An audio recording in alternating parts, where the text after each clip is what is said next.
Hello there, everybody. It's a Wednesday. That means only one thing. It's time now for Supernatural News and Parashare. And with that, we need to bring in a co-hostess.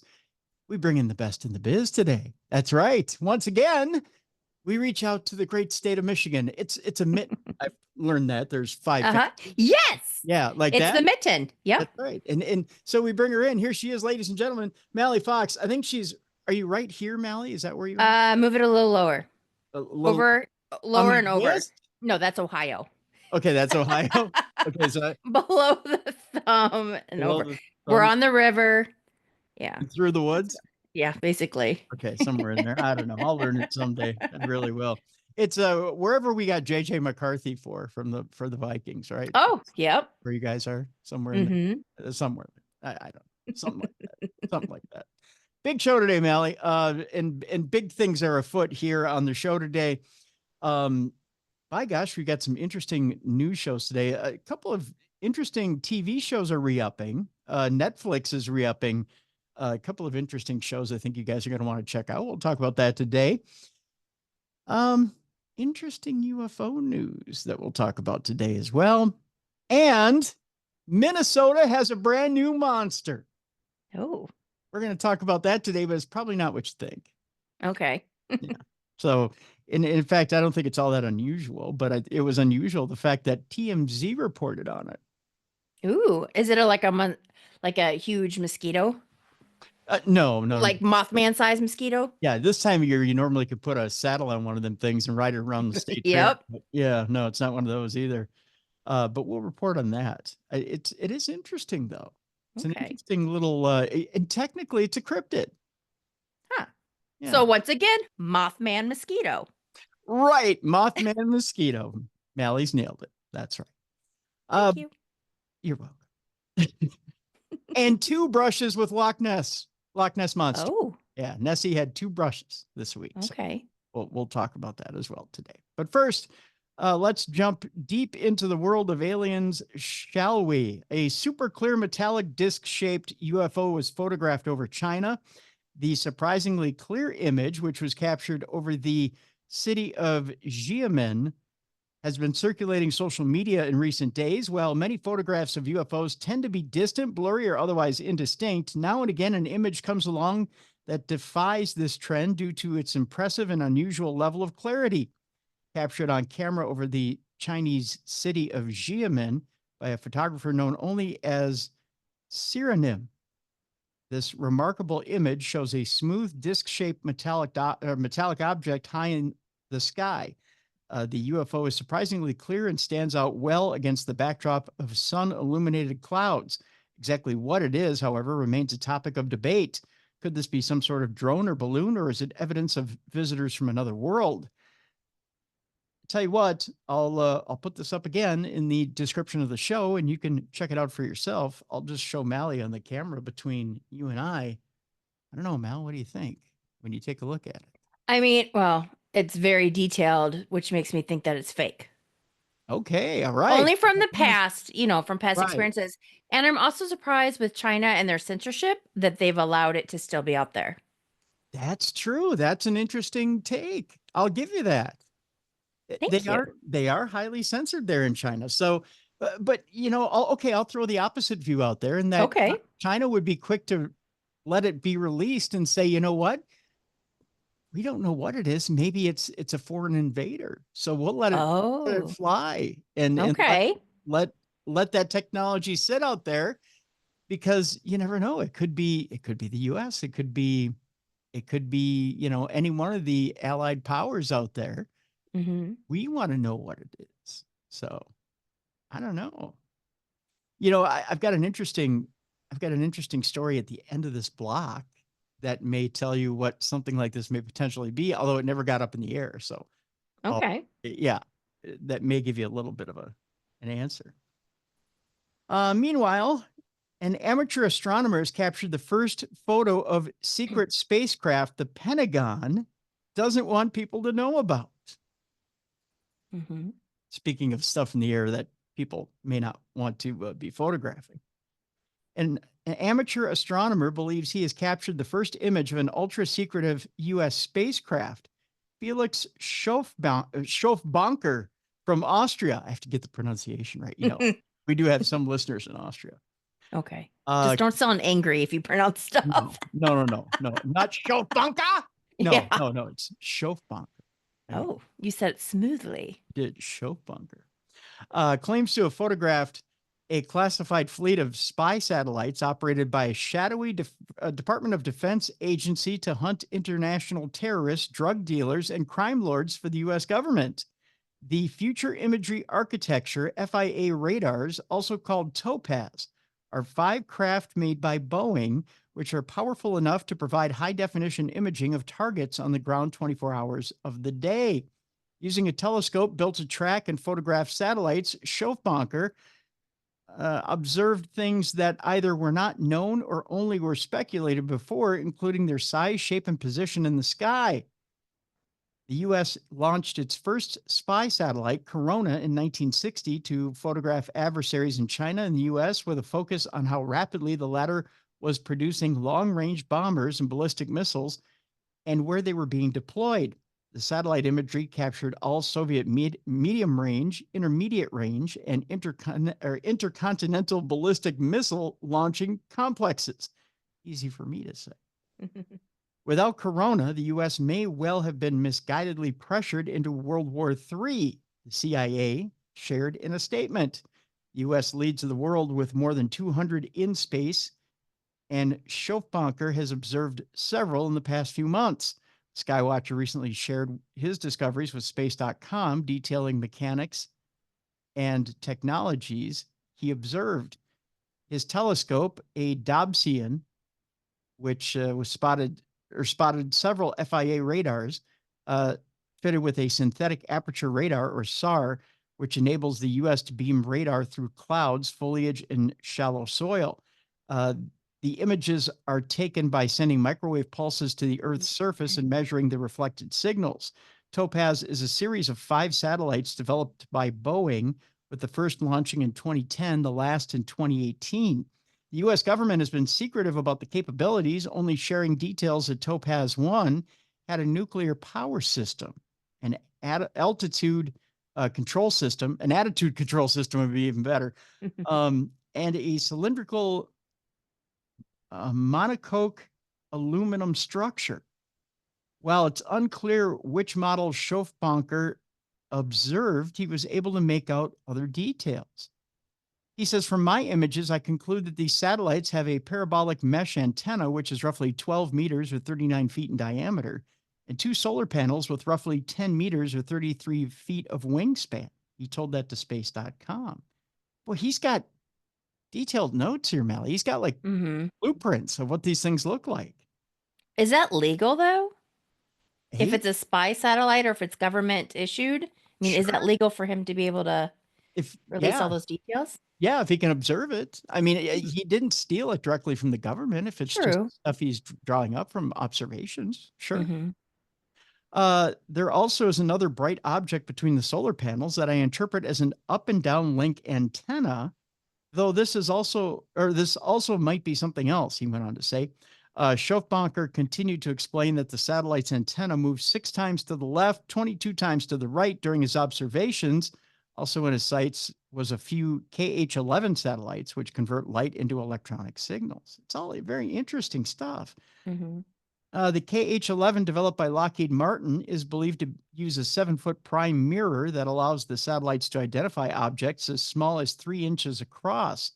First KH-11 launched in December of 1976, allowing the first real-time collection of intelligence, as it previously took days or even weeks for photos.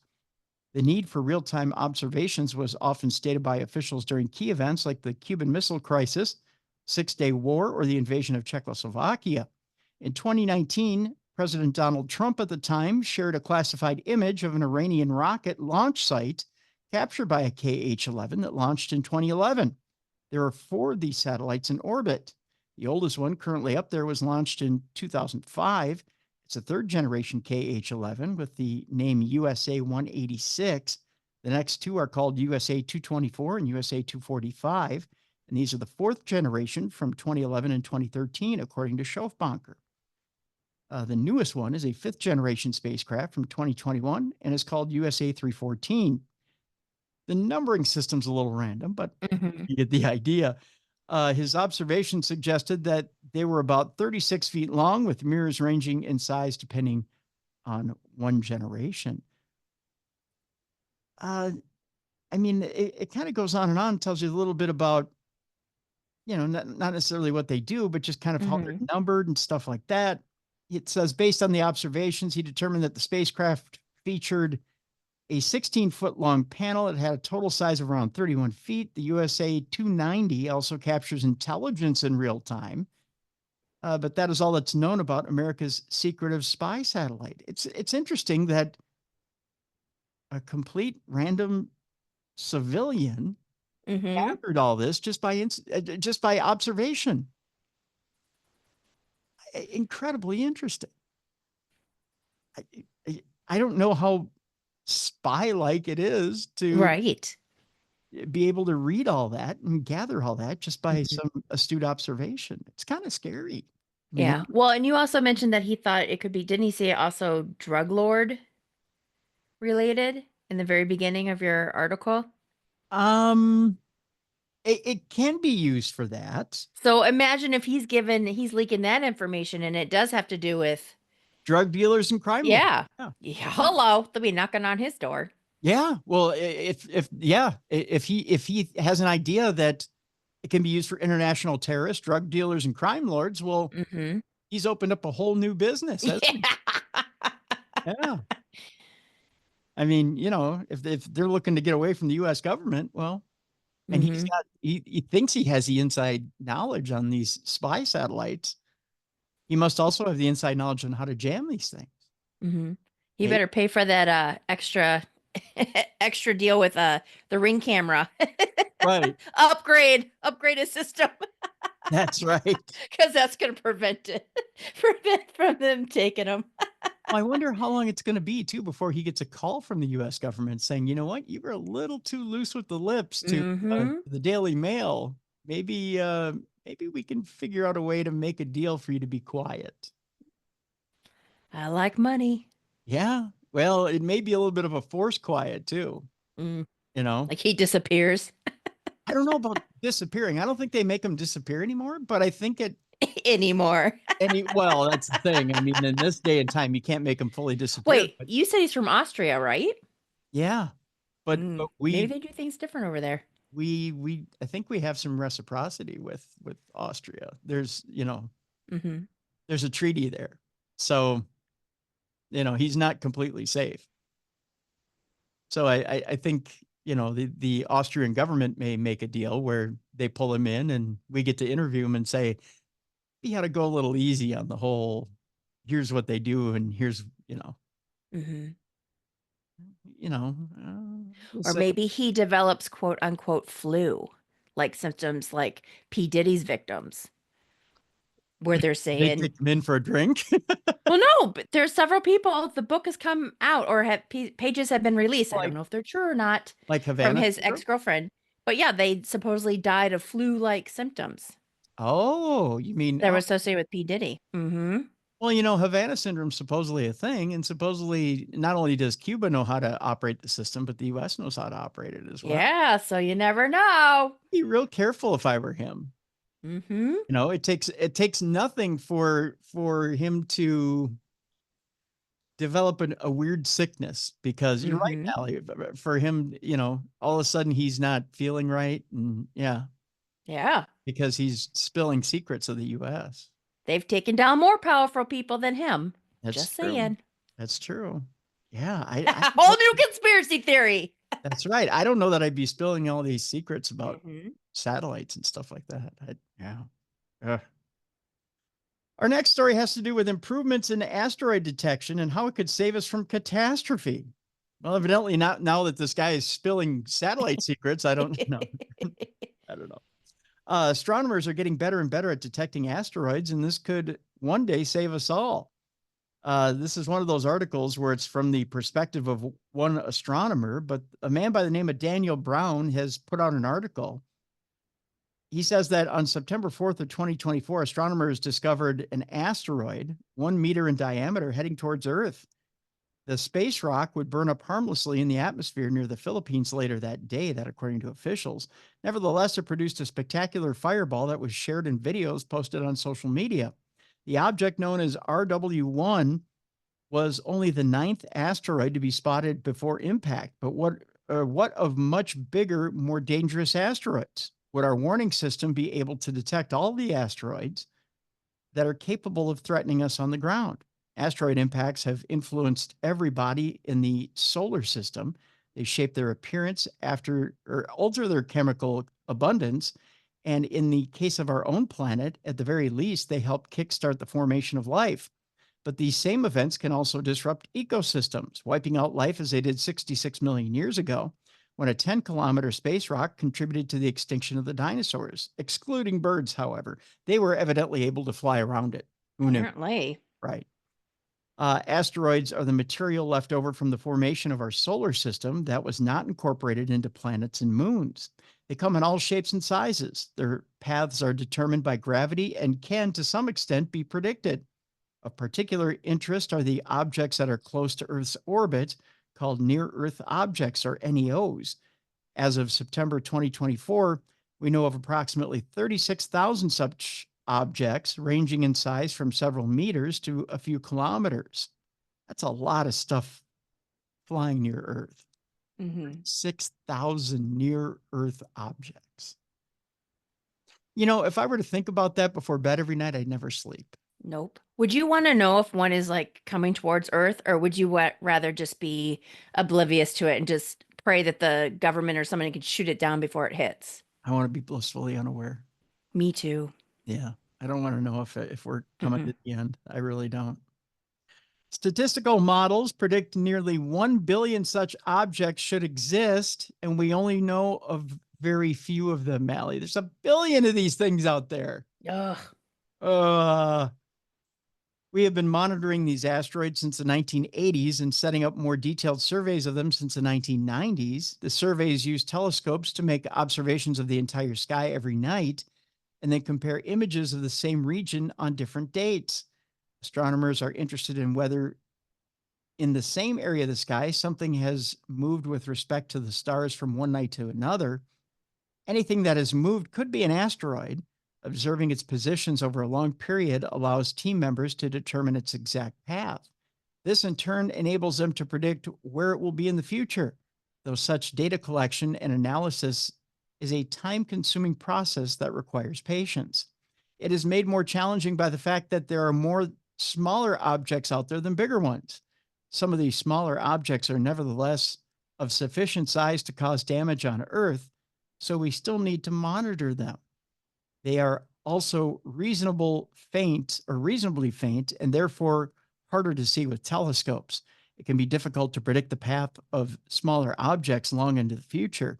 This is because they have gravitational interactions with all the other objects in the solar system. Even a small gravitational pull on a smaller object can, over time, alter its future orbit in unpredictable ways. Funding is crucial in this effort to detect dangerous asteroids and predict their path. In 2023, NASA allocated US $90 million to hunt for near-Earth objects. There are several missions being developed to detect hazardous objects from space. For example, the Sutter Ultra project and NASA's Near-Earth Object Surveyor infrared telescope mission. There are even space missions to explore realistic scenarios for altering the paths of asteroids, such as the DART mission, kind of like Mallie was mentioning earlier. DART crashed into the asteroid's moon so that scientists could measure the changes in its path. It showed that it was indeed possible in principle, to alter the course of an asteroid by crashing a spacecraft into it, but we're still far from a concrete solution that could be used in the event of a large asteroid that was really threatening Earth. I think it's kind of science fiction and kind of like along the means of Armageddon, the movie, to take a nuke and put it into an asteroid. I don't think that's a solid solution yet, at least according to this article. Detection programs can create a huge amount of image data every day, which is challenging for astronomers to work through quickly. However, AI could help. Advanced algorithms could automate the process to a greater degree. Citizen science projects can also open up the task of sorting through data to the public. Our current efforts are working, as demonstrated by the detection of the relatively small asteroid RW1. It was only discovered briefly before it struck Earth, but gives us hope that we are on the right track. Asteroids less than 25 meters in diameter generally burn up before they can cause any damage, but objects of 25 to 1,000 meters in diameter are large enough to get through our atmosphere and cause localized damage. The extent of this damage depends upon the properties of the object and the area where it will hit. But an asteroid of 140 meters in size could cause widespread destruction if it hits a city. Luckily, collisions with asteroids in this size range are less frequent than for smaller objects. A 140-meter diameter object should hit Earth every 2,000 years. Well, hopefully this isn't the 2000th year. Right. That's what I'm thinking, right? Have we counted? Calculations. Let's see here. Right. Have we counted? Do we know the last time? It says here, as of 2003, statistical models suggest that we know of 38% of all existing near-Earth objects with a size of 140 meters or larger. With the new U.S. Vera Rubin 8.5 millimeter telescope, we hope to increase this fraction to roughly 60% by 2005. NASA's NEO survey infrared telescope could identify 76% of asteroids 140 meters in size or bigger by 2027. So we won't know until then about 76% of those sizes. Yeah. That's not between meteors and space junk. We're screwed. Right. Something's gonna fall. I feel like Chicken Little. Something's gonna fall from the sky. The sky will be falling. Yep. Asteroids larger than 1 kilometer in size have the ability to cause damage on a global scale, similar to the one that, as if I didn't make this any more cheery for you, similar to the one that helped to wipe out the dinosaurs. These asteroids are much rarer but easier to spot.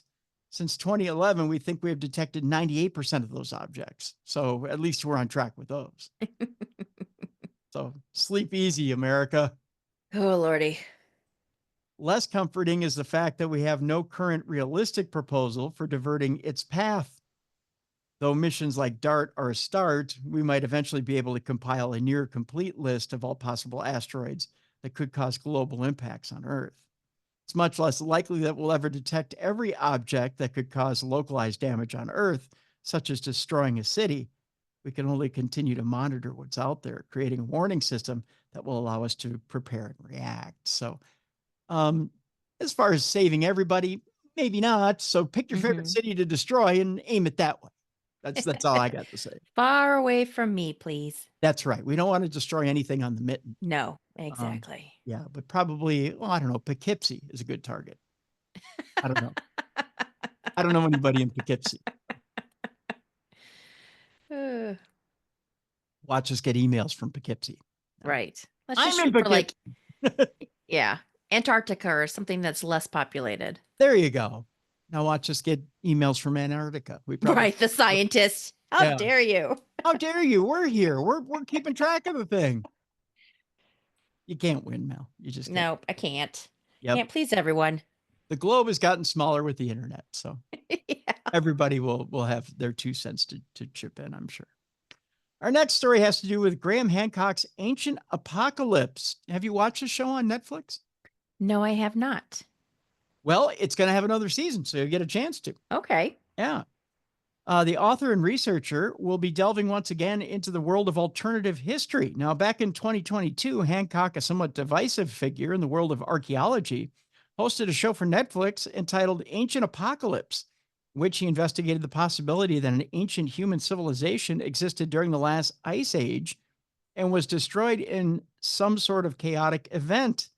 In each episode, he visited various archaeological sites around the world in search of clues pointing to the existence of this civilization and the disaster that he believes brought about its demise.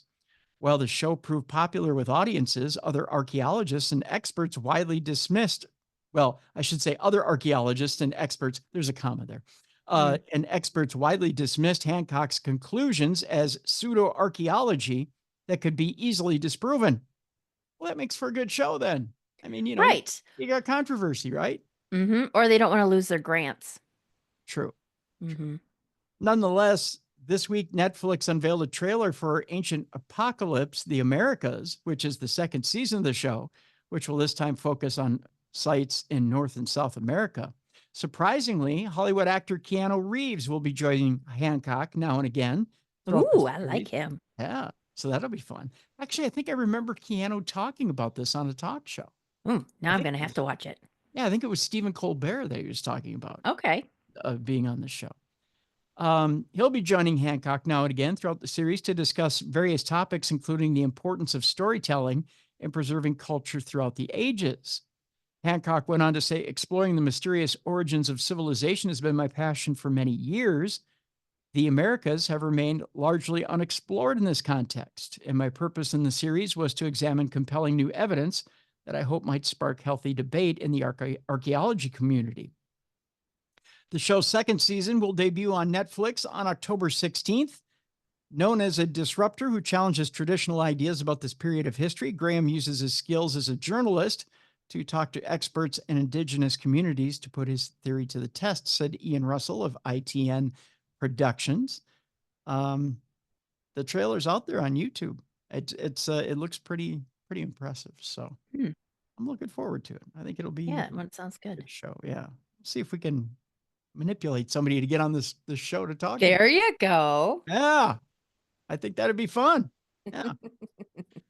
All right. And our final story before we go to break today, Mallie, is this. We talked about flying saucers earlier and how they may not be what you think they are, especially that one over China. Well, here's this story. This flying saucer is the real deal. Notice the air quotes. Probably not what you think. A Vietnamese inventor has come up with what has to be one of the most unique vehicles ever seen. I'll show you a picture of it. Notice where it is, though, if you take a close look. Is that on a river or a lake? Yes, it is. It's not in the sky, right?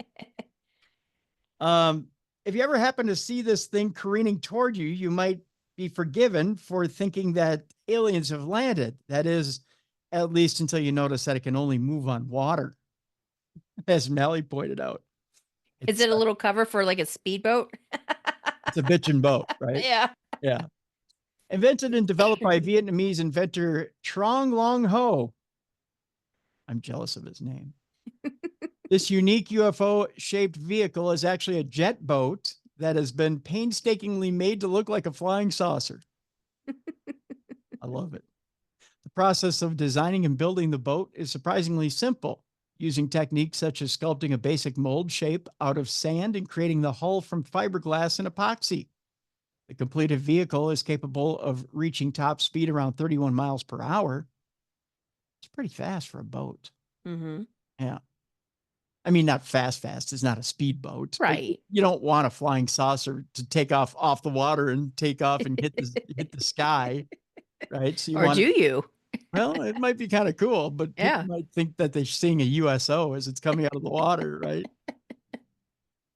In a video published on Trang Long Ho's channel, the inventor can be seen painstakingly putting his creation together before putting his foot down on a local waterway to test it out.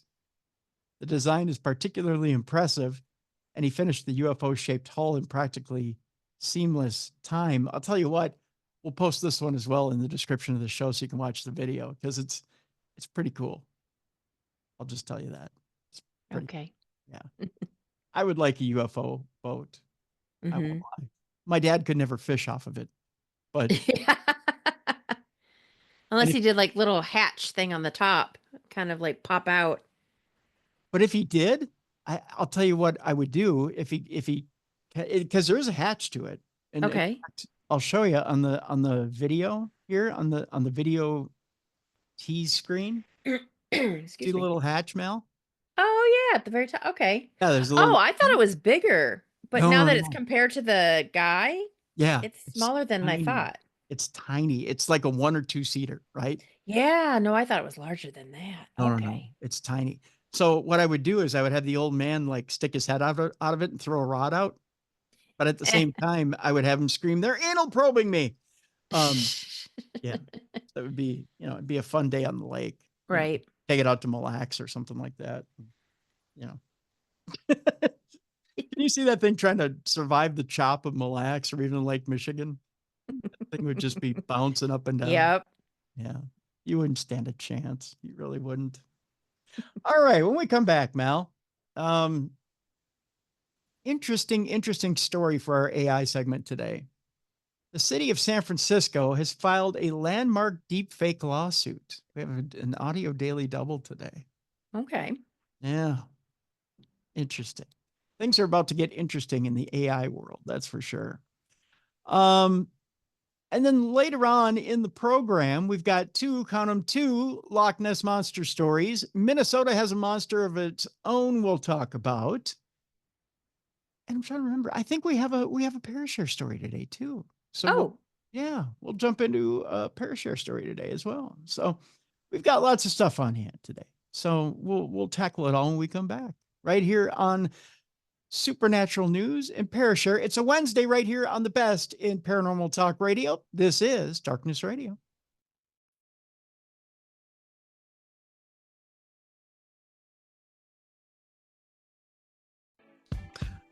Welcome back to the best in paranormal talk radio. This is Darkness Radio on a Wednesday. It's a Supernatural News Wednesday. Tim Dennis and Mallie Fox with you. Mallie, it's so gorgeous outside. It is so gorgeous outside. I tell you what, yesterday it was so nice outside. I actually took time to pick up empty peanut shells out of mulch. You're old when you spend time outside picking up empty peanut shells out of mulch. Yeah, I was going to say something, but you basically said the thing I was thinking. Because it's nice outside. When you're younger, you go throw a football around when it's nice outside. You throw a baseball around, or you go out and you hang out with your friends, or you go for walks, or I picked up empty peanut shells out of mulch because it was nice outside.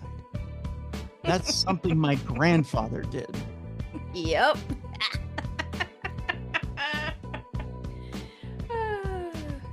Is it time for me to get my AARP card?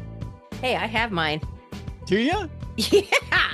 Once I turned 50 and I was getting the mailings, I was like, let's do this. But you know what's funny is I have not saved any money because the few times that I've tried to use it for hotels, it was cheaper just to do the normal hotel than it was to add the AARP. So I pay my $12 a year. Yeah. And I play my word swipe game on the website.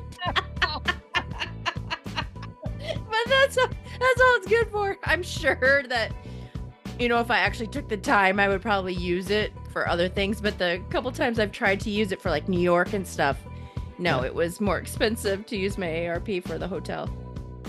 By the way, my nephew's getting married this weekend. Aww. Derek's nephew's getting married this weekend as well. Really? Well, it's a weekend of love. Congratulations to Derek's nephew.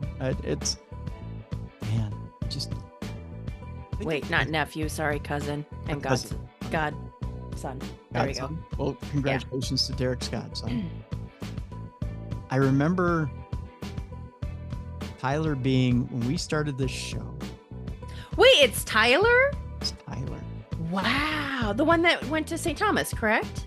No. Drew went to Drew. Got him mixed up, sorry. But Drew is 27 now? Jeez Louise. Yeah. Tyler is 24? No, 23, 24? Wow. Yeah. He was 6 when we started the 6. I remember you talking about him. Yeah, he was 6 when we started the show. Wow. It just now he's a grown man. He's got his own business. And by the way, I'll start promoting his business here in a few weeks. He has he does HVAC. He does all this different stuff. He's also a handyman. Does anything you can do around the house. He lays flooring. He's such an ingenious young man. Or he is. Handy. He's so handy. I mean, he's helped me out with so much stuff around the house. Remodeled a bunch of stuff around the house. Helped me with my studios. Okay. But I just, I remember him as a little guy, and it's, I mean, time moves and it moves so fast, but it's,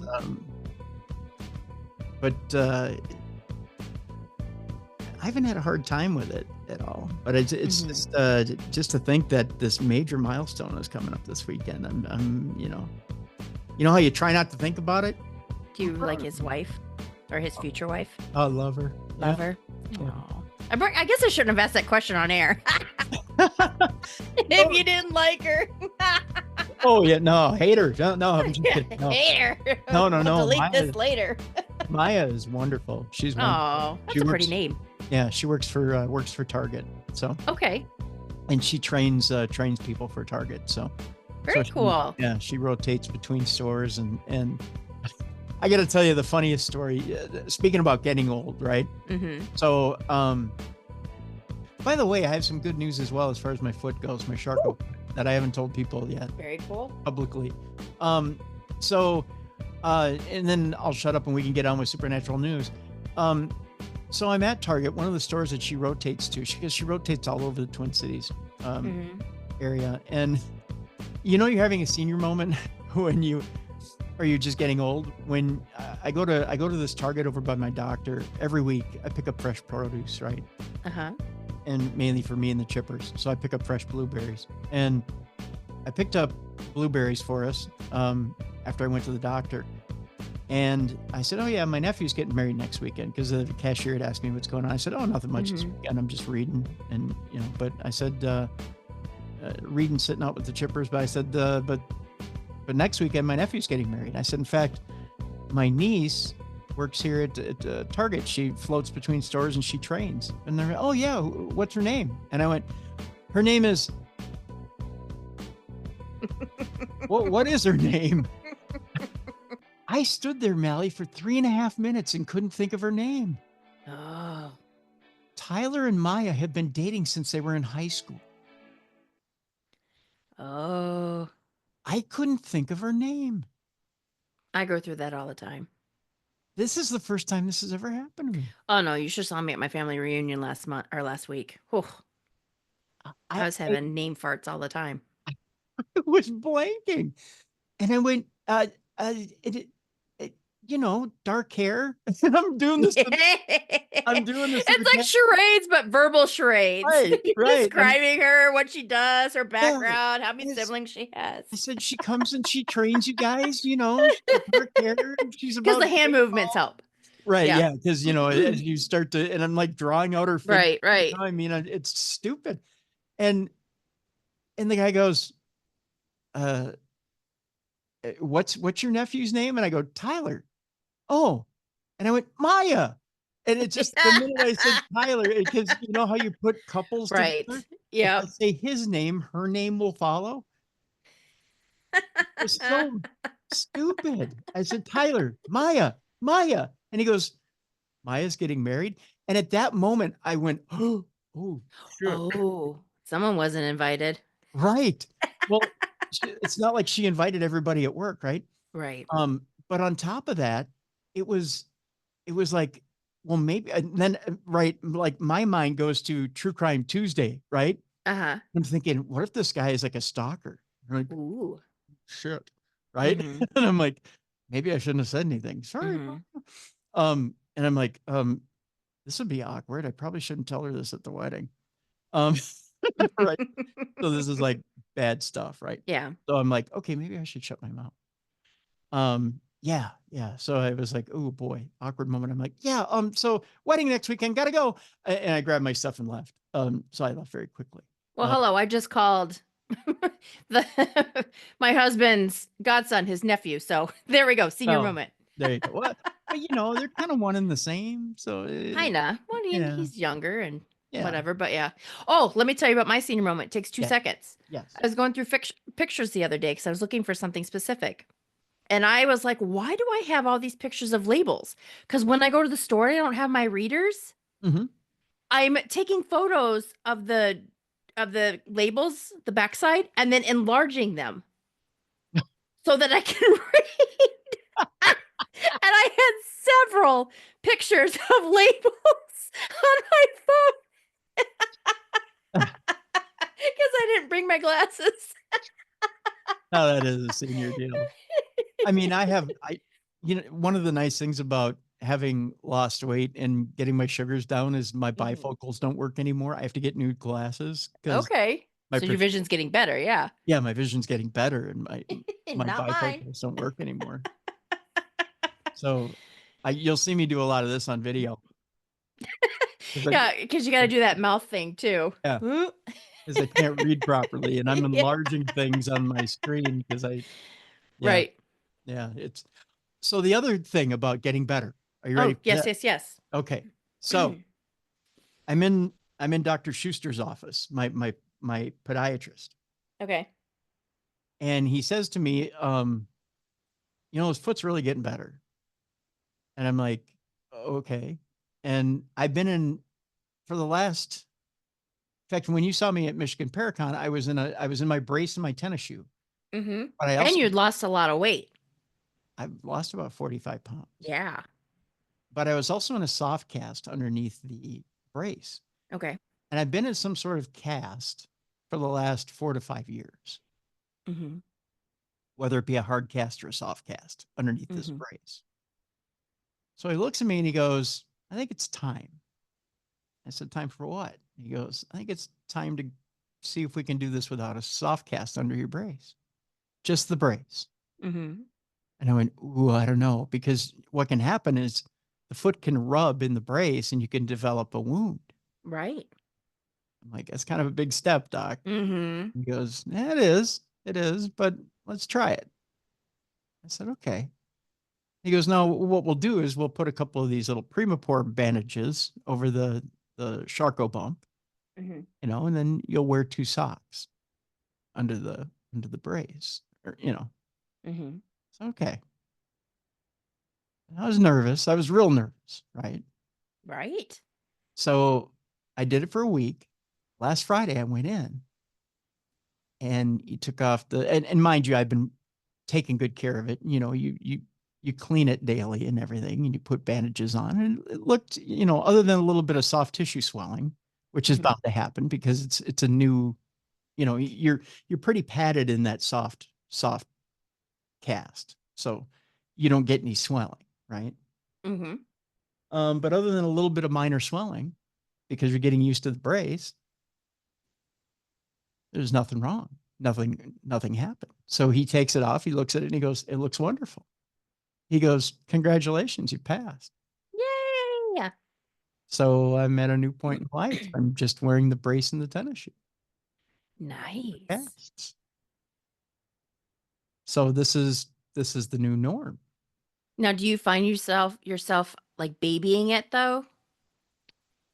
Yeah, Because I would. yeah. I'm still I would very be afraid to I'm hurt it. still very careful. Okay. Still very careful. I'm not Mm-hmm. doing much as far as, you know, I haven't started up DDP yoga or anything again yet, Mm-hmm. like that. Um, so I'm just being careful on it for the next couple of weeks, and then I'll start my normal routine again.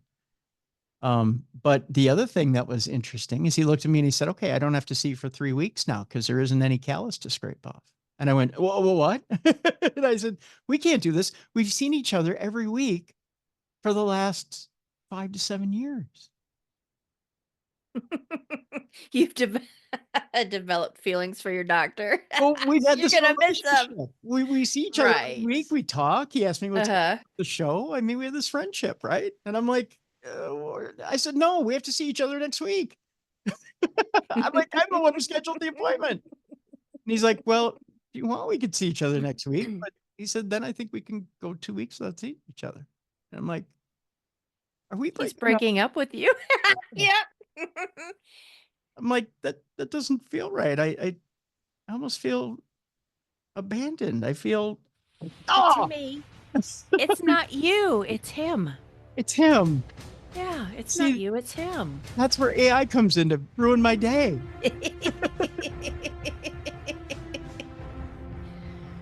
Oh, Mel. But that good news, and then AI comes in to ruin my day. See how Yeah. Yeah. AI. Yeah. Well, we do have some interesting AI stories today, Mel. Okay. This first one is an audio daily double. And it has to do with the city of San Francisco cracking down on deepfake websites. The city of San Francisco has filed a lawsuit aimed at shutting down websites that employ artificial intelligence to let users create nude images of people. Oh. Yeah. The effort to combat so-called deepfakes is the first one of its kind in the country. Now, NBC's Savannah Sellers has this report. Let's go to it now. How was the math test? Yvonne Mede's first priority is being a mom. So a particular New York Times article shocked her. About a 15-year-old girl whose life had been devastated by a non-consensual image of her that was nude. That image was what's known as a deep fake, a picture that may be created with a real face, but using artificial intelligence to make a fake body. When I read it, my own daughter, who's now 16, I thought to myself, this would be horrible. Mede happens to be in a position to do something about it. In addition to being a mom, she's a top litigator in the San Francisco City Attorney's Office. She shared the article with her colleague, fellow mom and lawyer, Sarah Eisenberg. How does this work? So there's a lot of different ways. I can take a picture of anyone, anytime. You can take a picture of a girl going to prom. I can grab it off of her social media page without her even knowing that I have taken it. Go to any number of these websites that are out there and just upload that picture, and it will use artificial intelligence to undress that person. Mede and Eisenberg's boss, City Attorney David Chu, gave them the go-ahead to pursue legal action against the practice. They say it resulted in a first-of-its-kind lawsuit naming 16 top websites that create and distribute fake nude images of women and girls without consent. What we found truly horrified us. There have been over 200 million visitors in just these 16 websites alone. What do you understand that impact to be? We know that these images have been used to bully, humiliate, and threaten women and girls. The impact on these victims cannot be underestimated. Those victims range from massive superstars to high school girls across the country. The suit alleges the practice is not just harmful, it's illegal. They argue even the marketing used by the websites obliterates any notion of consent, pointing out one defendant's advertising. Imagine wasting time taking her out on dates when you can just use the website to get her nudes.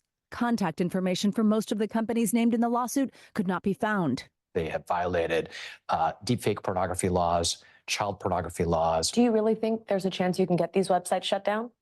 Absolutely. I don't think there's anyone who defends what is happening here. We're talking about everyday people who are seeing their faces turn into pornography and in too many instances, child pornography. For Mede and Eisenberg, it's a labor of love, both for their constituents and a little closer to home. You want to make a difference. You want to look back. I get choked up, like you want to make a difference.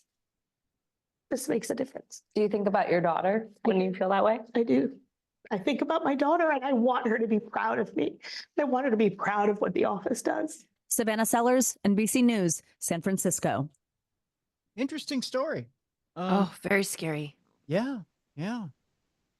But the fact that there's actually a city that's doing something about it is fascinating. Mm-hmm. It's about And- time. Yeah. And the fact that it's a municipality that's starting Mhm. and doing something about it. It's not the federal government. It's not the federal level that's taking it on. Mhm. The fact that it's the local level that's starting is fascinating in itself. So, I mean, teens already have a hard enough time with cyberbullying, let alone if someone can do AI and make it look like them, Mhm. and then where everyone thinks it is them naked. yeah. Well, for anybody, but I mean, teens especially. But geez Louise. it's, you know, what's disturbing, Mallie, is there are apps that you can go get that will do this for you, that you pay for, Yeah. that you can take anybody and you can strip them down and make your own deep fake, your own nude deep fake.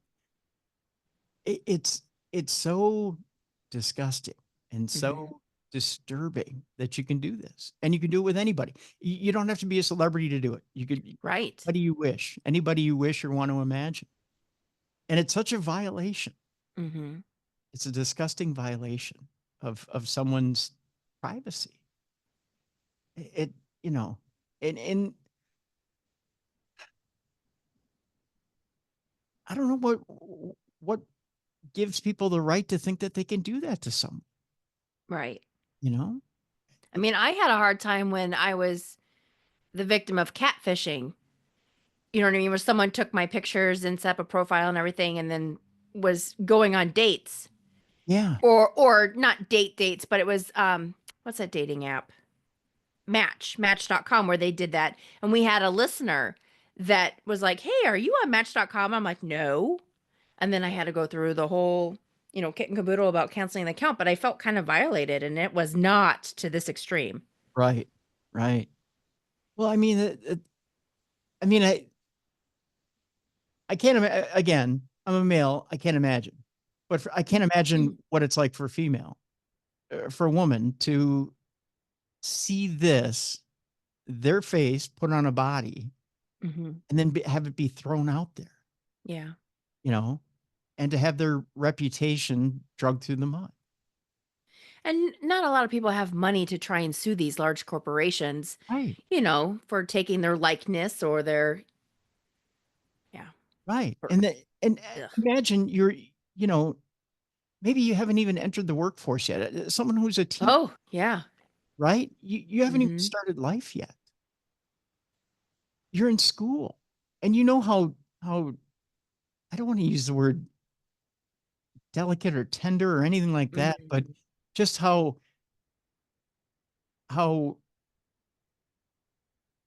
what's the word I'm looking for here, Al? It's, you know, how sensitive everything is. Right.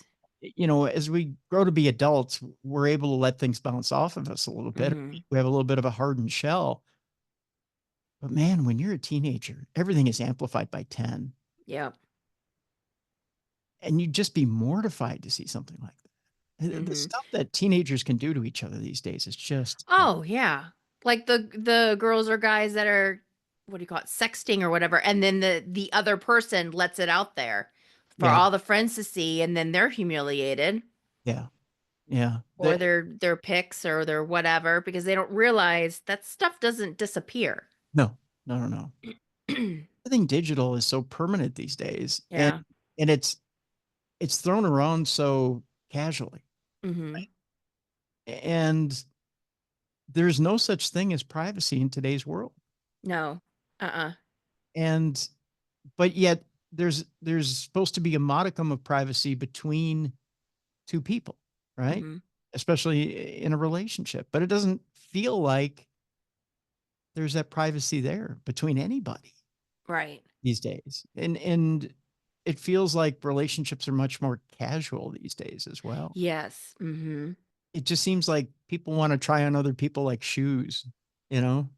Like the Love Island shows, all those reality shows where they're making out with people left and right. Yeah. And it doesn't seem like people give people a chance, right? Right. Or try to get to know them these days. Yeah. You know, it seems like everything's so surface, and it's kind of sickening. Well, and back in our day, I just remember if you had somebody that slept around, they did not have a nice name. True. They did not have a good reputation. True. And nowadays it's nothing. They take almost pride that, oh yeah, I've slept with 300 people. Yeah. Well, we were talking yesterday on True Crime Tuesday about the girl in Australia who's trying to sleep with 600 people this year. Yeah. Hello. Yeah. I mean, and then she says, you better start stretching. I think she has. She's up to 400 so far this year. Oh, good God. Yeah. Oh, gross. And then she's supposed to average 1.6 people per day, but she says, "Oh no, I take a few days off. I like and then her. Yeah. then I nail 5 at a time." Right? And it's like, Jesus. right. right, And I kind of went on a little bit of a tirade yesterday. Some people may right. agree with it. Some people may not. But the one thing that got me was, she goes, "Oh no, my dad's okay with it. I kind of sprung it on him, but he's okay with it." In other words, she forced her dad into being okay with it. I Oh don't my think he's God. okay with it. No, he's not. No father would be proud of their daughter for sleeping Right. with 400 people in a year so far. And then she's like, "Oh yeah, well, I told my dad about this OnlyFans, and he's supportive." Well, no, because you sprung it on him. Do you think your dad's Australian? He probably goes down and has a few pints at the pub, right? Right. You think your dad can show his face at the pub? I Yeah. don't think he can. Because he goes Yeah. down there and every guy is probably like, "Hey, can I get your daughter's number?" Yeah. He can't do that. But then he's probably also blown away by how much money she's making on OnlyFans. They make a crap ton. Well, here's the thing is off of this stunt alone, this, sleeping with 600 guys in 1 year, or Right. people, it was people. So it could be either or. Right. She's supposedly going to make $3 to $4 million off that alone. Jeez Louise. But what about her health? What if she catches something really nasty? Right. Is that money worth it? There you go. But they didn't say whether she's, if she's going to buy the parents a house or if she's going to do anything to help them out of all the mental pain and torture she's putting them through. Mm-hmm. Right? She's probably not doing anything for them. Yeah. So, wow. Is it worth it? And it's only, put it this way, Mel, it's only $3 to $4 million. Right. And it's 600 people and you're playing Russian roulette with your health. Yeah. So, Ugh. and what are you going to tell your grandkids?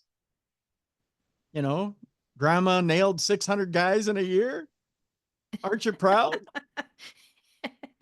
She's in the Guinness Book of World Records. Right.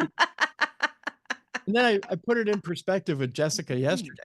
I said this. I said, "Well, do you remember the Houston 500? The what? The Houston 500? I don't know what that is. For those porn aficionados out there, there was a porn star named Houston. This was quite a few years ago. This is probably 20, 30 years ago now, maybe more. Okay. Who did 500 guys in one shot. Oh my God. That's just nasty. She had to ice herself down multiple times. Ugh. She did 500 in one shot. 600 in a year is nothing, sweetheart. Jeez Louise. That's just gross.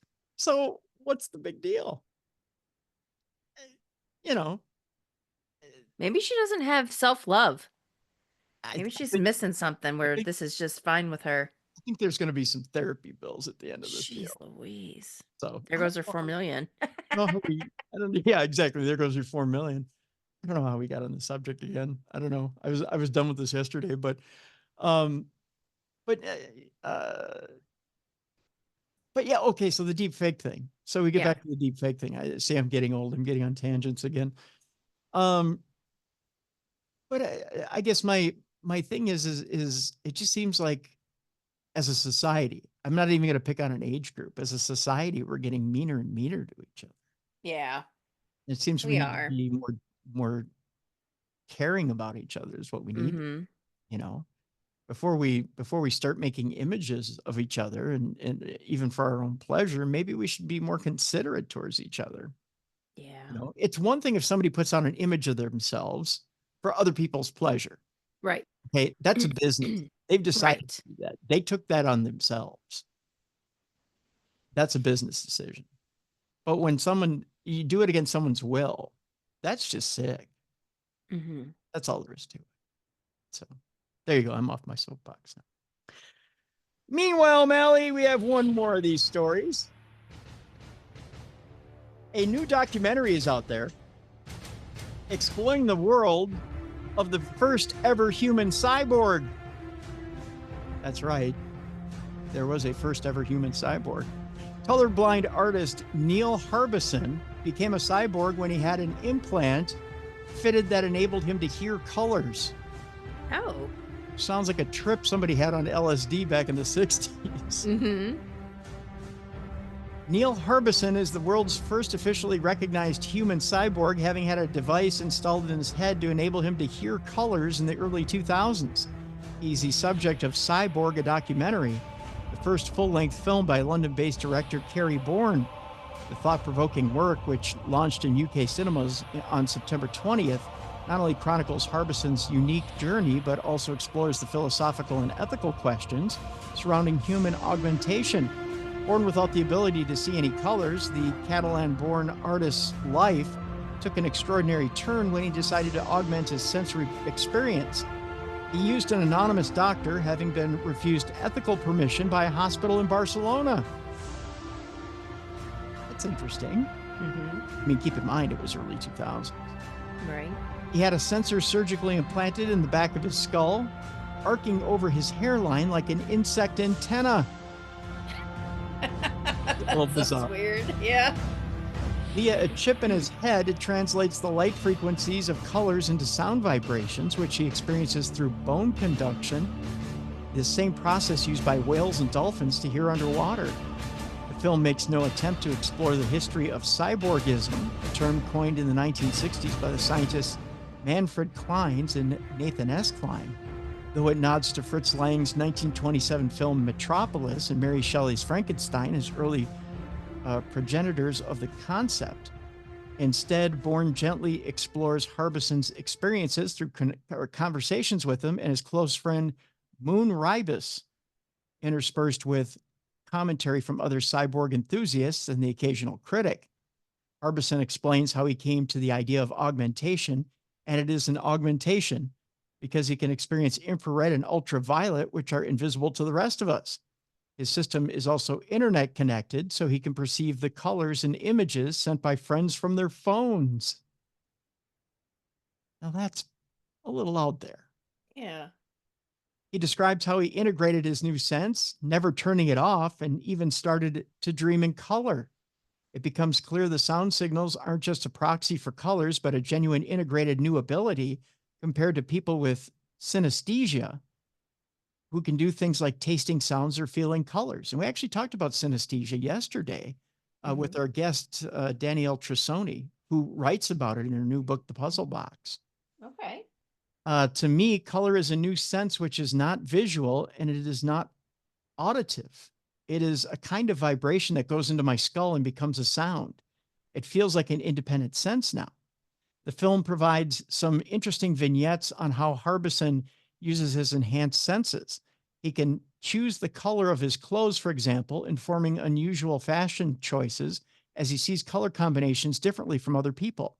He associates people and even cities with different colors, and also has an interesting line and face reading using his sense to map people's skin colors.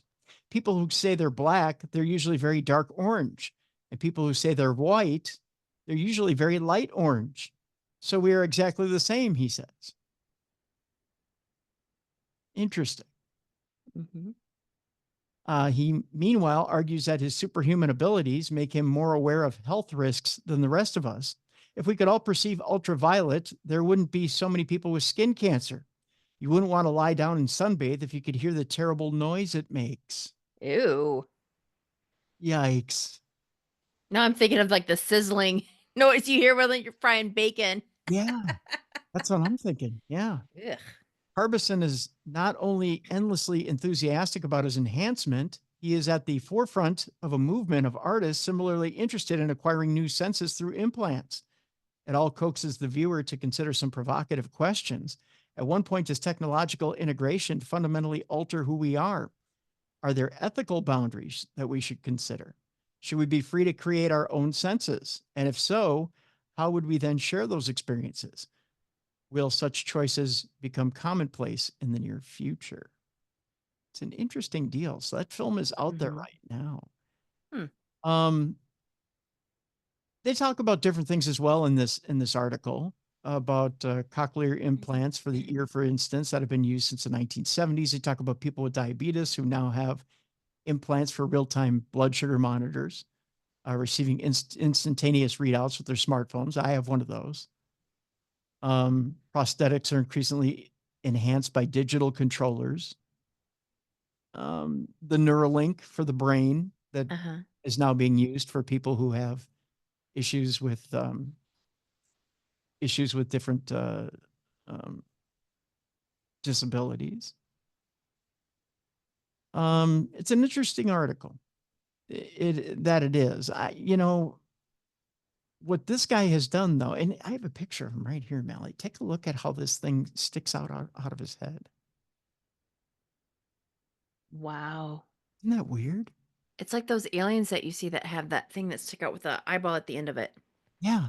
It's like a mantis antenna almost. Yeah. Well, his haircut doesn't help. No. He's got a very weird page boy haircut. Yeah. That's very interesting, though. It is, isn't it? Huh. I wonder what happens if he's at the barber and they snip that thing off. Ooh. Just saying. I mean, it's obvious he does the bowl cut himself. Right. Yeah. Because if he pays money for that, he needs a refund. He does have the Mo haircut from the Stooges. Yeah. It's obvious he does that himself. Yeah. Or somebody does it for him. Mm. And it's a Floby haircut. It's not a Floby. I remember that. It definitely is not it's definitely not a barber haircut. Yeah. That's for sure.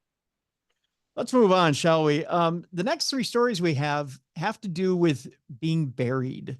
Ugh. Yes. Did you ever see that movie Buried? I'm trying to remember if I have or not. With Ryan Reynolds? I think I have. Ugh. I have. I have a fear of small spaces, so I would not do well. I do too. The whole somebody sent me the email the other day about the movie. It was from 2018, was it? Where they're buried alive and they ring the bell and they're being yeah. Ugh. Yeah. We're going to talk about graves, ancient graves, current graves, and some things that have been found in graves this past week. The first one has to do with a revenant buried under large rocks. It was to stop him from rising from the grave. Okay. Interesting little find in an ancient grave. Archaeologists discovered that the man had been buried with several large stones placed on his chest. They didn't want him going anywhere. For sure. The eerie grave was one of several discovered at a gallows site near the German town of, I believe it is Heidelberg in the state of Saxony-Anhalt, and is believed to date back to the 17th century. At the time, there was a great deal of concern among the people that under certain circumstances, the bodies of the dead could rise again from the grave as a revenant to haunt the living. To prevent this, the large rocks would be placed on top of the bodies to stop them from moving. Other methods include spraying the bodies with incense, binding the arms and legs together, and placing wooden crosses on the graves. These were people who possibly died an early death or a sudden death without confession or absolution, archaeologist Marita Genesis told Live Science. It was a fear that they might return to the realm of the living, so various measures were taken to prevent the deceased from doing so. Although the skeleton of the deceased man, in this case, showed no signs of injuries, it is possible that he was executed at the gallows, either by hanging or drowning. Other remains were found at the site in 16 individual graves and a number of other bone pits. People were usually buried lovelessly in the ground like animal carcasses without any sympathy or care, said Genesis. Suffice to say, this would have been a very gruesome place. I have a picture here too, Mal, of what this gravesite looked like. Oh, yeah. Look at that big stone. Yeah. That's something to behold. Ugh. Mm-hmm. Some of the I ways should do that to some of my exes. Oh yeah, I'm sure they'd enjoy them. Yeah. You're not coming back. That's right. You're not coming back in this life or the next. Yeah. The next one is an interesting one that I read about earlier in the week. A mystery surrounds a coffin found under Notre Dame. It's been solved. Did you hear about this? I think I did when they first discovered it, but now I'm questioning myself. Back in 2022, 2 lead coffins were discovered beneath the cathedral during restoration works at the site. If you remember, Notre Dame burned down a few years ago. These 2 coffins were found, and they decided to do some work on them. The iconic Parisian Cathedral of Notre Dame, which was badly damaged in a devastating fire back in, it was 2019 already. Wow. You believe that? 5 years already? Gave up one of its long hidden secrets a couple of years ago when restoration workers unearthed 2 mysterious lead coffins that had been hidden deep underneath it. The occupants, it turns out, were both wealthy men. The first was identified from a plate on one coffin itself was Antoine de la Porte, an 83-year-old member of the clergy responsible for the cathedral who died on December 24th of 1710. He was old. I think that's been established. He was old. The other man, however, had remained something of a mystery because there was no accompanying plate on his coffin. An examination of his remains suggested that he was between 25 and 40 when he died, and that he had lost all of his teeth in the years prior to his death, indicating that he likely succumbed to tuberculosis. Now, 2 years on, researchers have finally solved the mystery of who the man was.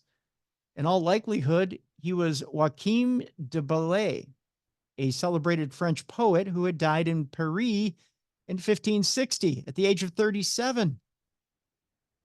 37 and didn't have all his teeth. I wonder why he wanted to be buried in the cathedral, though.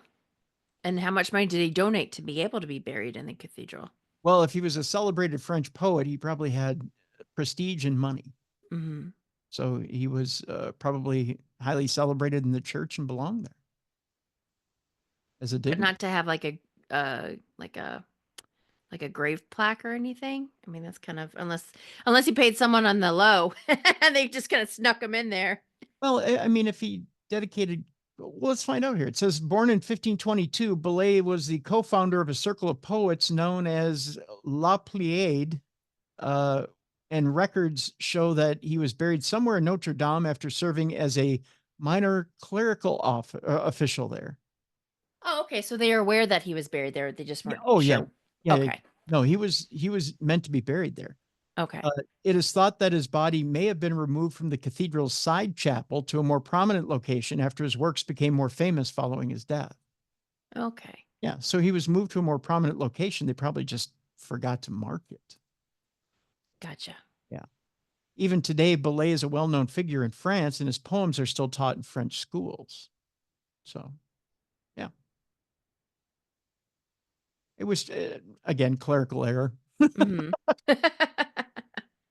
know, I mean, if Right. go back to the 1700s, there's a lot to be moved around for sure.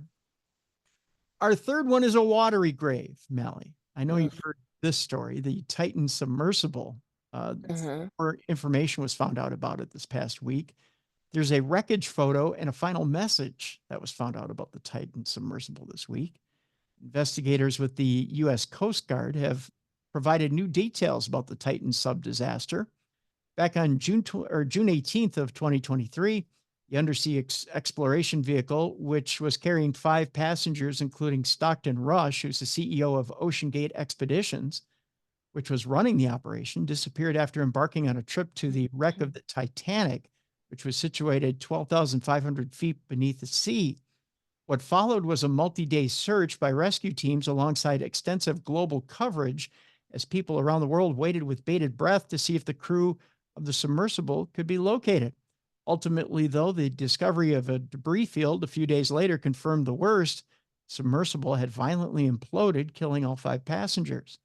At a recent hearing into the disaster, investigators revealed for the first time actual photographs of the wreckage as well as the crew's final communications.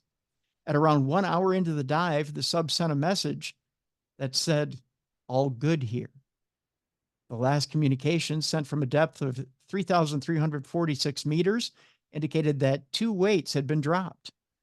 According to the investigators, the hull of the submersible had never been subjected to third-party testing. The vehicle had been left exposed to the elements while in storage. Oh my gosh. There was also a history of technical issues, 118 of them in total. how do you still take that vehicle? Oh my God. Over the course of 13 dives between 2021 and 2022, ranging from battery and thruster failures to the dome falling off after a dive. Do you think, though, that the clients knew that they were aware that there were so many issues? Or do you think that was hidden? Nope, it was hidden from him. I think completely hidden from him. Company CEO Stockton Rush, who died in the disaster, was reportedly difficult to work with. Stockton would fight for what he wanted, and even if it changed from day to day, he wouldn't give an inch, said former engineering director Tony Neeson. Most people would eventually back down to Stockton. It was death by 1,000 cuts. He was quoted What a as. selfish man. It's crazy. It's just absolutely crazy. When it's your life you're taking into your hands. When it's other people's lives. Yeah. I don't know how you back down. You know, I mean, you have to treat the ocean like you treat outer space. Right. You know, there can't be any flaws whatsoever in your craft when you go underwater. Yeah. Nonetheless, 118 of them. I mean, you can't have 118 flaws in your craft and expect to survive. You just can't. It's insanity. Is what it is. It's just insanity. So, all right, we're going to switch it up here. Mallie, we have 3 stories here, 2 of them which deal with Loch Ness. One of them has to deal with a monster having to deal with Minnesota. I'm trying to figure out how my story went with the Minnesota monster. I know I have it here somewhere. Oh, here it is. Here's the Minnesota monster right here. Just had it moved. The Loch Ness stories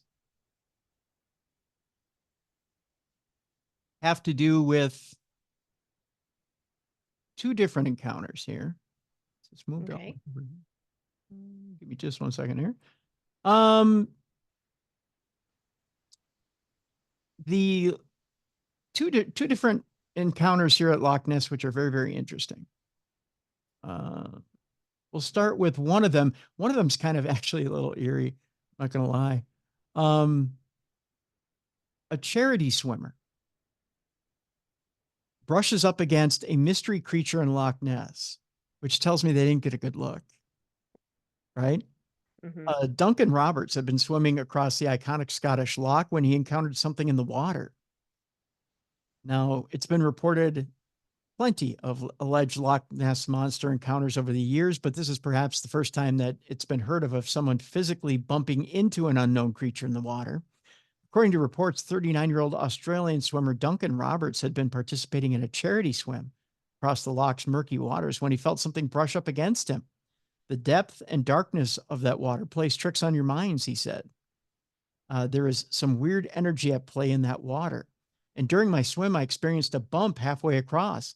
It was something big. The water is pitch black, and I had my eyes closed a lot of the time as the depth and darkness terrified me. So I didn't see anything. I just felt it, a big thud in the chest. During an interview with What's the Jam, he admitted that the possibility of encountering the Loch Ness Monster had crossed his mind. I think anyone who swims in the deep part of the loch is lying if they say they haven't thought about the monster, he said. I was focused on getting across as quickly as possible, so the hit was a shock. I was already nervous about the swim, he continued. As for the identity of the creature that brushed up against him, all we can do is speculate. With that in mind, Mallie, what are the chances he hit Loch Ness Monster? I would say slim. He probably hit a dead body. Oh, gosh. You think? A dead body before Loch Ness? I think so. Or a very large carp. See, I tend to think carp, sturgeon, bigger fish, Right. eel, right? Yeah. Yeah, Bigger those eels can get big. Yeah. Yeah. Loch Ness Monster, I think maybe a bit of an exaggeration, right? Now, another bit of tourist bumps into the monster. These are canoeists. were Okay. out in Loch Ness. Jeff Potts has told about how he was canoeing on Loch Ness with his son when suddenly they felt a massive thump or thumps from an object that he said must have been large as hunters continue to search for that mythical monster. Dad and his son felt thumps on the bottom of their canoes from a big object in the murky depths of Loch Ness. Experienced guide Jeff Potts and his son Chris had the scary encounter on the lake famous for the mythical Loch Ness Monster earlier this month. The pair were paddling in separate canoes on the loch when both of them were hit hard from below. The impact was so sudden it nearly knocked the paddle from Chris's grip. It comes just days after Duncan Roberts was hit in the chest by a mystery creature while crossing the loch. Jeff, who's 53, and Chris, who's 24, have canoed there many times and never had such an encounter before, with the canoe being hit hard from below. Jeff told What's the Jam? They're on top of this stuff, I guess. I guide canoe trips on the Great Glen. I've done around 40 or so in the last few years. A few weeks ago, while I was out with my son Chris, something bumped the canoe hard from below. And when I mentioned it to Chris, he said he hit something with his paddle, which nearly took it out from his hand. I didn't see anything. I just felt a big thump against the bottom of my boat. I've completed around 40 crossings since 2021. That's quite a few, including the first recorded nonstop solo crossing that I'm aware of in an open canoe. He added that the impact felt different to hitting a log. Okay, I'll give him that. Loch Ness has an impressive presence about it. I mean, it's huge, he said. As I've completed it so many times, it was confusing to get a thud which sounded dull. I've hit logs before, but this is not like hitting wood at all. Hitting wood. You would immediately wonder what it was, but the water is so dark, you can only see down a foot or so. That's pretty dark. My son Chris has his own business running trips like this, and he's never experienced anything like it either. Duncan Roberts was just as shocked when he was hit from below on his swim. We talked about Duncan in the last story. He said there's some weird energy at play in the water. During my swim, I experienced a bump halfway across. Now, underwater detectors picked up a regular heartbeat, which created a serious monster buzz. This was earlier in the year. The rhythmic pulsing was detected on a hydrophone, a device that was that measures underwater sounds in all directions, that was deployed some 100 feet below the Scottish lake surface. While the source of the sound is unclear, experts were abuzz with excitement. We talked about that earlier in the year too, this hydrophone that was put down there. Now, what that was picking up could be anything. It could be any sea creature, not just necessarily Loch Ness Monster. So I don't know. With that, Mal, now that it's hit two canoes and it was something different than wood, what do you think it could have hit? Still a body. Still a body. It's just moving around. It's just moving around down there. It's kind of floating around. No, I don't know. I still think it's just like a big fish, or like you said, an eel. Those eels can get pretty big. I don't know. It's hard for me to say. I mean, I would think after all of these years, there would be more sightings if there really was a Loch Ness Monster of it like popping out. Just, you know what I mean? Yeah. There'd be more evidence than just, I don't know. There have been a few people that claim they've seen something that looks eel-like or plesiosaur-like that has popped out of the water, and they've managed to get something rolling coming out of the water and taken pictures, which is somewhat convincing that I've seen some of those pictures. And maybe that's what these guys ran into. Maybe that's what hit the bottom of the boat. I don't know that something like that would come up and actually hit a swimmer. Yeah. You know, that to me seems a little far-fetched. I think whatever hit the swimmer was probably something a little smaller. I don't think it was actually the Loch Ness Monster. So. Right. All right. This Minnesota monster or Minnesota mystery beast, as they're calling it, is baffling experts, Mal. And before we jump into it, I don't want you to spoil the surprise for people, but I'm going to show you what it is here on video if you can see it. Is the video playing? Yeah. Are you looking at it? Yeah. Okay, don't say anything yet. Okay. I'm waiting for what I'm seeing is what they think it is. Yeah. Now it looks pretty average to you, doesn't it? Yeah. Okay. I don't want you to say anything. Well, no, I didn't know if I was missing something. No, you're not missing anything. Okay. Now, what appears to be a wolf-dog hybrid has been discovered wandering around the woods of northern Minnesota. Soda. Soda. I haven't lost the accent at all. And experts can't make heads or tails of the mysterious beast. Now you may be saying, Tim, what's so different about this thing? I'll show Mallie a different picture and she'll see.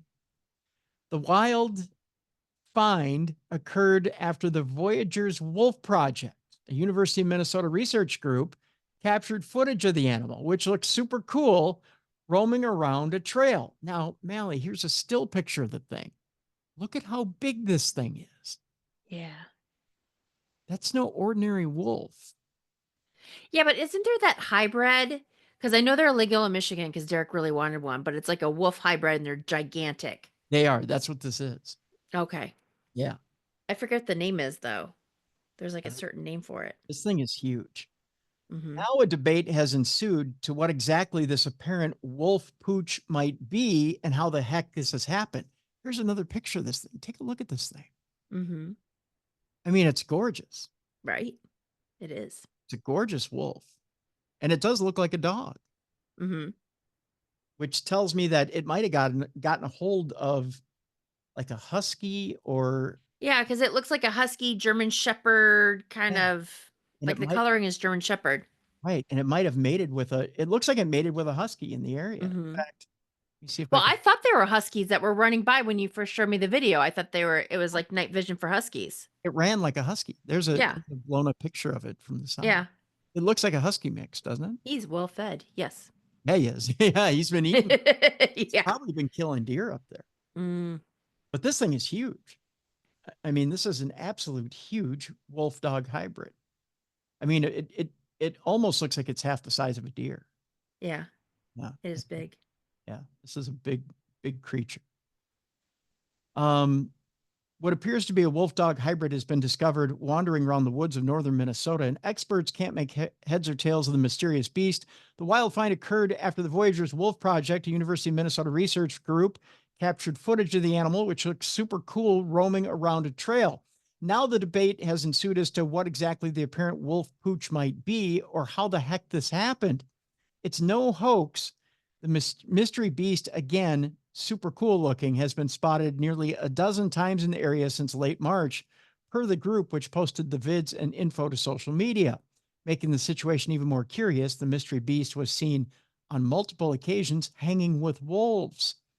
While the experts hash it out, they note whatever it is may look super cute and sweet, but it's still a wild animal with some dangerous pals. So best just to enjoy it via video footage.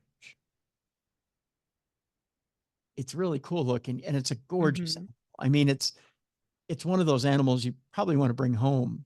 Mm-hmm. I mean, and like you said, I mean, Derek wanted one for himself. Yeah, it had a name and I can't remember, but they're just gigantic. They and are. they're like a wolf mixed breed, but I know that they're illegal in most states. Yeah. Yeah, it looks like a wolf husky mix. Mm-hmm. But it's incredibly dangerous. Yeah. All right. Another TV show returning to your screens for a 5th season in October is Unsolved Mysteries. Ooh. Which is coming back. The popular reboot of the iconic TV series is once again returning with another set of perplexing enigmas. The original run of Unsolved Mysteries spanned a whole 14 seasons between 1987 and 2010. It is best remembered for its host, Robert Stack, who sadly died in 2003, as well as its reenactments of various mysteries, unexplained phenomena, and unsolved crime cases. While the recent Netflix revival has mostly done away with the reenactments, its eerie and suspenseful exploitation of various unsolved cases has proven a major hit with viewers, with the show ranking #1 in the U.S. on the streaming service mere hours after its debut back in July of 2020. Since then, there have been several more reasons or volumes on the streaming platform. The next one, which is volume 5, will be debuting on October 2nd and will feature several more chilling mysteries ranging from true crime cases to the long-running phenomena. No episode list has been dropped so far, but from the trailer, we can ascertain that the topics covered will include the Roswell incident, cattle mutilations, and ghosts. There will also be at least one episode about a mysterious disappearance. I tell you what, there's another trailer for this, and I guess I'll post it in the description of this program so you can watch it. Very cool. Do they still do that intro music? You know what? I think they have a The creepy music that we grew up with, where we're like, well, I guess not grew up because we would have already been in our teens, but yeah. It's a variation of it. I don't think it's the same one, but I think it's a yeah. Oh, fun fact. Yeah. A block on my block, a few houses down, they filmed an episode of that show. Really? Back in the 90s, I want to say. Yeah. Really? Yep, because my neighbors were talking about it, how they sat on the front porch and they watched the TV crew film at the house at the end of the block. Interesting. Mm-hmm. All right. Well, I have one last story for you today. Okay, doke. This is how we're going to leave you today. Of course, we got to leave you with a bit of a bang or a nah. All right. Is that a goat? It is. Yeah. Good ear, man. Good ear. We leave you today with a mutant alien goat that was born with conjoined eyes. Oh, those are like those things that you see in the jar. Like they didn't come like to full birth. Yeah. Here, I got a video of it. You want to see him? There he is right there. Oh, wait, is that its mouth or its eye?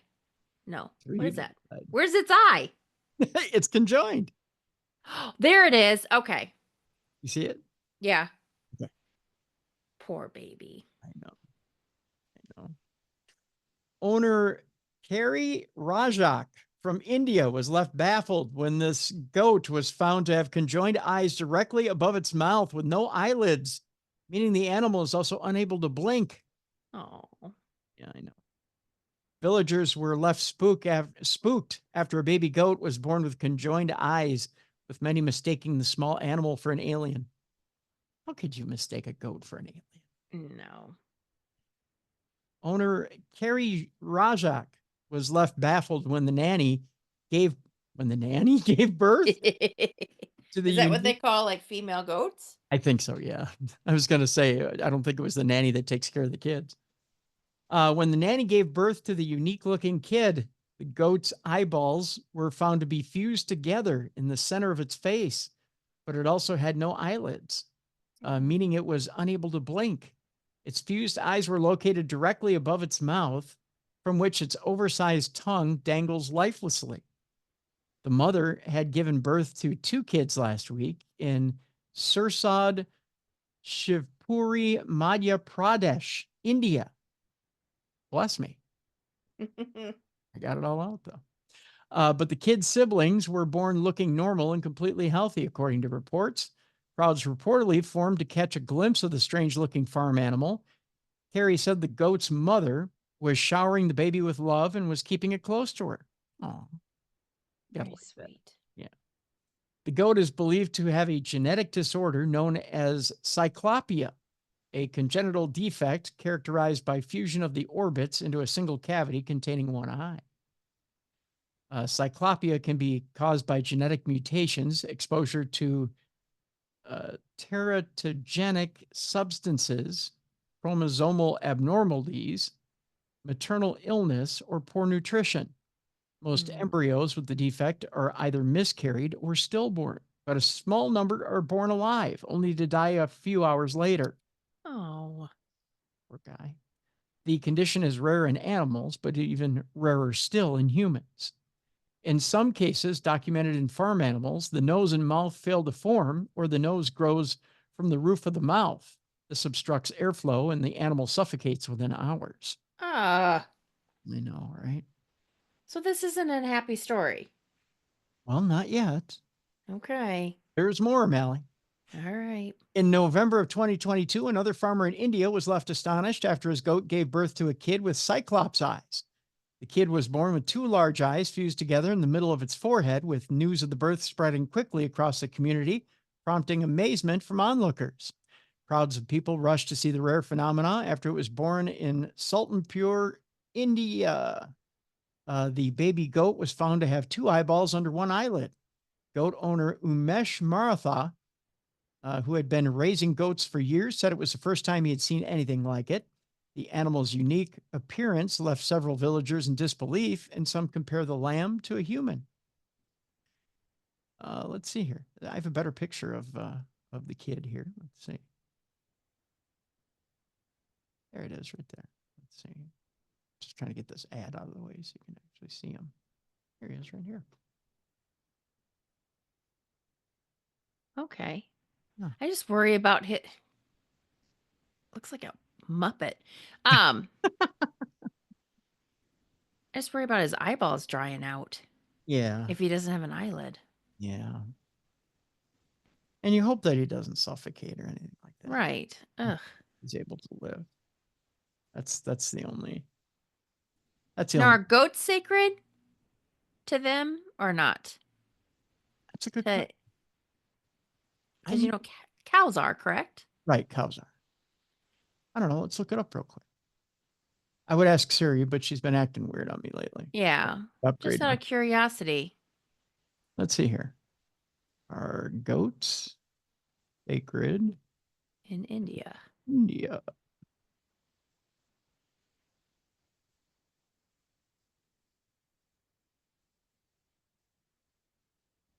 You're not going to like the answer. Oh. Do It they eat doesn't. them?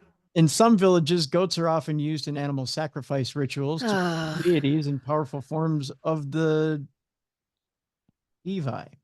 The blood from the sacrifice is often smeared on a post outside the temple. In the festival of Navratri, in some areas, such as West Bengal, goats are sacrificed on the 10th day of Navratri, which is known as Dussehra. In the Hindu region, Brahmanic texts say that the goats are among the 5 creatures that were suitable for sacrifice in Vedic India. We're not batting 1,000 here. Okay. And This then is not a good story to end with. In the network community, Amy. in a Nepali town, goats are considered holy. Okay, there we go. They're believed to belong to the goddess Rudrayani. Newar farmers believe that God looks after the goats and that they can eat anything they want. That's in Newar. Okay. Hopefully he was born in Newar. Yes. Yeah. In the deity Nagamesha, Nagamesha is a deity that's sometimes depicted with a goat's head, short horns, and a long beard and drooping ears. So there's 2 areas in India where goats are good. Okay. Yeah, let's hope it's one of those 2 areas. Yes. See, it didn't end badly. The odds are against us. Well, if you want to look at it negatively. You just told me that I could probably suffocate. They don't live very long if they made it to being birthed, and that majority of India eats them and sacrifices them. Well, 2 out of 5 worship them, and 3 out of 5 slaughter them for sacrifice. Sacrifice Oh my gosh. gods is a gift, Mallie. Oh. So in the end, really, it's a good thing, right? Yeah. Back in the day when I was in real estate, I had a couple closings that they would get upset if our closing was delayed because they had bought the goat to do the sacrifice for the purchasing of a home. There's like a big party, like they do a sacrificial thing. Mhm. Yeah. They're like, but we already bought the goat. I'm just like, another day for the goat. Let it live, please. You're like, Yeah. I'll delay it.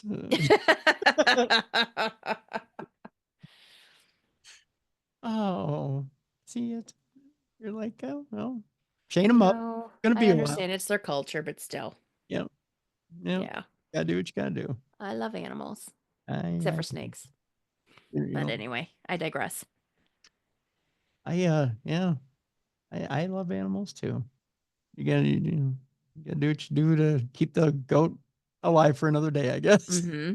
They put on goggles, like a big old, That's diving mask over the eyeball to keep it moist.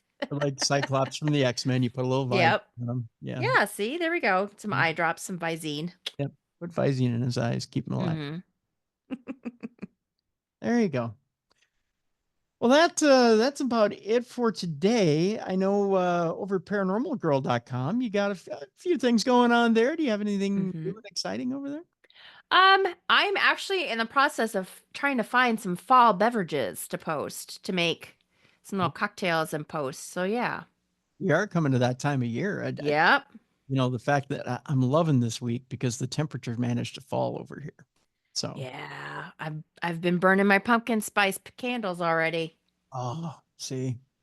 Yeah, I started finally taking a warm beverage out onto the porch instead of a cold beverage because it had been 90. I know last week was just ooh. It's horrible. Mm-hmm. I don't mind we'll call it an indigenous summer. Oh yes. But I don't mind that. But it's when it's mid 80s to low 90s every day, and it's we're getting close to October. Well, much. Yeah, my utility bill has been a little extra for the past couple of months because it's been extremely hot and humid. Right. I kind of look forward to my 70s in September. So yep. The sweater weather. Sweater weather. Right. So the fact that the last couple of days here have been, upper 60s, low 70s has been nice. So plus it's hard to get in the Halloween fall mood when you're wearing shorts and a t-shirt. Right. You know what I mean? I want to start seeing my houses decorated and watching scary movies and, going to Halloween themed things. And I can't do it when it's hot. It's as green as money out there still. I know. Today it's overcast and rainy and I love it. Yeah. Yeah. In fact, I was sitting out with the chippers this morning and it was green. Yeah. Darn green. So I don't know. And they, what's scary is the chippers aren't normally this time of year. They're collecting seeds all day long. Half days. Which makes me think either this winter is not going to be that harsh. Right. Or it's going to be really harsh. And they're going to be sleeping a lot and they're not going to need a lot of food. Yeah. Oh. So I don't know. It's one or the other. It's either it's going to be one extreme or the other. It's either going to be really warm or it's going to be really cold. So I don't know. They just haven't been out a lot lately. So they're mainly in the morning, and then they're, they don't come out all day long, which is unusual. Right. Because last year they were out all day long collecting, and I mean they're more reliable than the Farmer's Almanac when it comes to casting winter. So, I don't know. I mean, last year they were out all day long and we had a mild winter. Yeah. So well, Christmas was like 60 degrees. Yeah. It was weird. Yeah. And they collected a lot of food. And that mainly is because they go into torpor, which is kind of a half sleep. So they get up, they eat, they go back to bed. I mean, sounds like me. I would love to live their life in the wintertime. Hardly do any work, sleep all day, eat, get up, eat, sleep, go to the little true crime, go back to sleep. Yeah, do a little true crime, go back to sleep, right? I mean, it'd be the life. Yep. But but this year is different. They're half days and then they're back in their den. So I don't know. I'm a little afraid for this winter, Mal. Yeah. It'd be a harsh winter. Anything new with you? On this end, I'm going up with Jessica and Ghost Stories Inc. in November up to the Palmer House Hotel. Ooh, fun. We're doing a trip up there. So by all means, check out the link in the description of this program. Get your tickets for that. There's a Darkness 20 is the code in order to save some money on that trip. Speaking of, tomorrow on the program, Jessica and Natalie Fowler, her co-author, will be on the program. They have 2 new books out. I'll put the link in the description of this program to get those books. so that cool. you can follow along on tomorrow's program. It's going to be exciting, tomorrow's program, having both Jess and Natalie on the program and talking about those books. So those are our guests for tomorrow. Awesome. Yeah. Monsters of the Northeast, and I don't have the name of the second book in front of me. But yeah, it's going to be a heck of a show for tomorrow. I know that. They're both very good books. And I mean, there's mentions of Lauren Coleman and Lon Strickler and a bunch of different friends of the show on tomorrow's program. Lots of monsters, lots of paranormal tales tomorrow. It's going to be an exciting show. We're going to have a good time tomorrow. So, and the two of them have outdone themselves. So if you're looking for a good supernatural paranormal read for the fall, especially around Halloween, this is the book. You're looking for a good read, good stories. And both books are one of those books where if you're looking just for quick story, quick read, and you want to put it down, pick it back up again, both books are excellent for that. Nice. You're just looking for, something to pick up and put back down again. Excellent books, both books. As a matter of fact, let me pull up the other. I feel bad that I don't have the other name of the other book in front of me. It is, I should have. Just blame it on old age. That's right. I can just blame it on old age. You're right, Mallie, because I always blame it on perimenopause for me. That's right. I'll blame it on perimenopause for me. I can't blame it on perimenopause. It's horrible. The names of the books are Ghostly Tales of Pennsylvania. That's what it is. Ooh, that'll be fun. It's Ghostly Tales of Pennsylvania and Monsters of the Northeast. So we're focused on the Northeast tomorrow. So very cool. Yeah. So both books are very good and great tales in both. And some good friends are mentioned in the books as well. So we got a great show lined up for tomorrow. So looking forward. Yeah. By the way, there's also some great new items in the darknessradioshow.com store. Go get the items in the store. Otherwise, we're shutting down the show forever. So that's just the way it goes. I have no other way to blackmail you other than to say support. Nothing like a good guilt trip. That's right. So support the show by buying the items in the store. Otherwise, we're shutting this thing down forever. But no, I mean, there's things like a stuffed Slimer. Oh, like the one behind you? Yeah, like the one behind me. You see it? Yep, stuffed Slimer. See him? Very cool. You can get him in the store. Boy, we've got some awesome. There's little mini PVC little movie monsters. So you've got like a little mini Chucky, a little mini Jason, a little mini Leatherface. There's a set of them in there. We've got little metal signs, Captain Spaulding metal sign, fried chicken and gasoline. Man, there's just so much good stuff in there that we've imported into the store. Didn't you have some fun socks? Fun socks, yes. Yes, there's sock sets, Movie Monster sock sets in there. There's all kinds of great stuff for the Halloween season. So check out the store. You got to check out the store, folks, because otherwise we're holding the show hostage. You won't release until you get a purchase.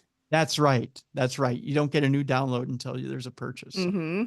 I don't know. It's like those, what were they called? Telethons? Do they even do those anymore? Yeah, the Jerry Lewis telethon. Yeah, but you have to get to like a certain spot on the thermometer looking thing. Yeah, that's right. And then once we reach that, then you release a show. That's right. That's how it's going to go now. So that's what we're doing until we make a certain amount of sales. No more.